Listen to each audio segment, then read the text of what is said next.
Le projet est né d'une nécessité. Là, nous sommes à l'endroit où il y avait des cellules. Il y avait 2 cellules et puis la tête des 12 cellules qui ont été détruites.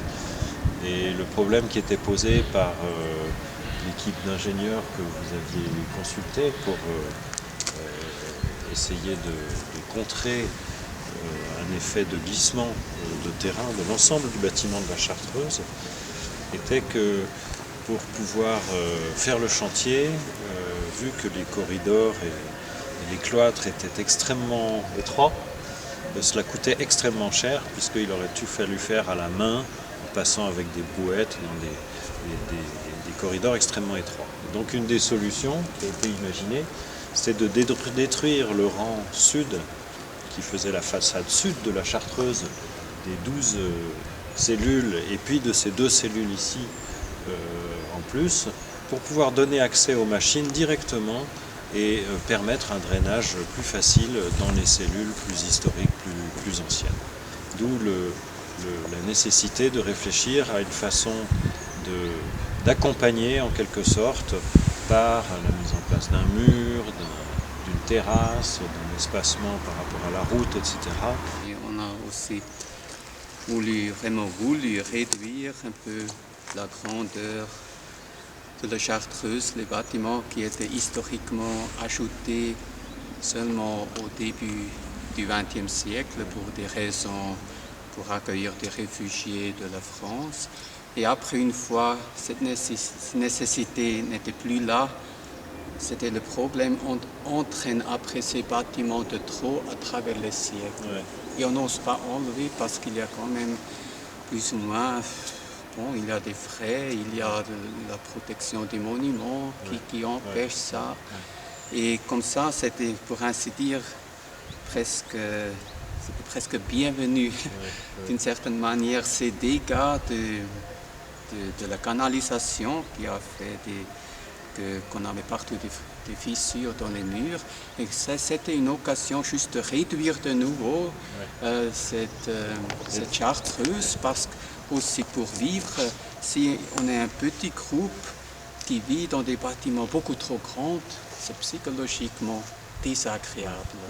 Et aussi pour l'entretien, matériellement, c'est aussi... Et c'est à travers des siècles qu'on aurait continué à traîner ces bâtiments. Et là, on a eu un courage d'adapter à nos besoins et en même temps quand même pas changer beaucoup de choses, mais garder l'essentiel de notre spiritualité, mais un peu plus petit, moins monumental, mais un peu plus petit et familier comme ça. Et là-dessus, nous sommes tombés très vite d'accord, puisque même par rapport au monument et site, à la protection du monument qui était demandée, puisque une grosse part du financement venait d'eux-mêmes. Donc financer pour détruire un bâtiment, pour le protéger, c'est un peu paradoxal. Et nous avons vite compris que en fait, l'histoire de la Chartreuse était faite de phases de construction et de déconstruction permanente, que du coup il était légitime et intéressant de continuer ce processus-là, qu'il était dans une phase plutôt de régression, avec toutes sortes de raisons physiques pour détruire ces cellules, et c'était aussi un moyen de revenir à une étape antérieure de la construction. C'était d'ailleurs un des points de départ de notre rencontre, puisque moi je me souviens que lorsqu'on m'a posé la question de qu'est-ce qu'on pouvait faire, etc., ma réaction avait été de dire mais d'abord j'ai besoin de parler avec les Chartreux, et de comprendre ce que c'est qu'un mur pour eux, ce que c'est que le silence. Et puis j'avais parlé de la dimension paysagère aussi, en disant que peut-être ça avait un certain rapport avec une notion de spiritualité, et que quand même ce bâtiment, il ne comptait que dans le paysage. Même si les cellules, le principe du fonctionnement de la Chartreuse et la clôture et l'enfermement, il reste des ouvertures. Ces ouvertures, c'est au fond spirituellement, plus on est enfermé, plus on est ouvert. Et on est enfermé pour s'ouvrir. Mais intérieurement seulement. Hein. Voilà. Et là, c'est la transposition peut-être un petit peu physique de ce type de principe-là. En outre, je pense aussi au paysage sonore, puisque on est tout de même dans une vallée où on est très protégé par rapport à beaucoup de vallées de montagne aujourd'hui, où la voiture a envahi et où on a toujours des rumeurs et des choses comme ça. Cette vallée est assez protégée. Dès qu'il y a un tracteur qui passe, c'est très perturbant parce que c'est une émergence très forte, parce que le fond sinon est très silencieux. On entend très distinctement les sonnailles dans un pâturage en face. Voilà, et je pense que peut-être cette chartreuse est au fond le symbole d'un territoire plus large qui est la vallée, qui mériterait d'être protégée sur le plan de l'environnement sonore parce que ça devient très très rare.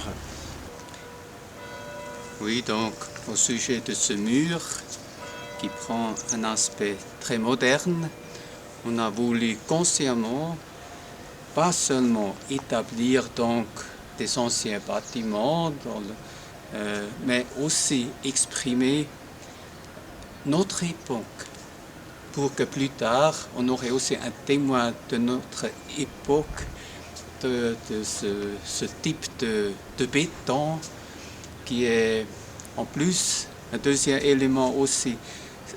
On a récupéré les matériaux de déconstruction pour construire ce mur, donc pas transporter loin ces matériaux qui n'avaient plus de valeur, mais les utiliser ici sur place pour les transformer et en faire ce mur-là.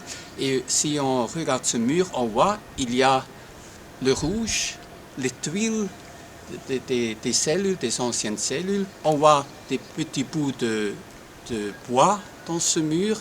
Ce sont des restes des poutres qui témoignent encore de l'histoire. Et voilà, ce qu'il faut dire peut-être, c'est que cette question de la réutilisation des matériaux était pour vous et pour nous très importante, puisque aujourd'hui c'est une espèce de mode dans l'architecture, mais philosophiquement c'est beaucoup plus profond, c'est une question de renouvellement des choses. Et au fond on est arrivé, je crois qu'on a eu cette attitude, on a grâce à vous réussi à la systématiser aussi, c'est-à-dire que ceci est vrai pour le béton qui est constitué des matériaux même de la déconstruction et dans lequel on retrouve ces traces, mais c'est vrai aussi de cette terrasse par exemple, qui est une trace de l'ancien cloître et de l'ancien corridor qui était parallèle au précédent et qui était l'accès à toutes les cellules qui sont dans le jardin, et c'est vrai également de la terrasse ici qui est plantée de ces 12 pommiers, qui était simplement aussi une façon d'exprimer. Ils sont placés au cœur des anciens jardins des cellules.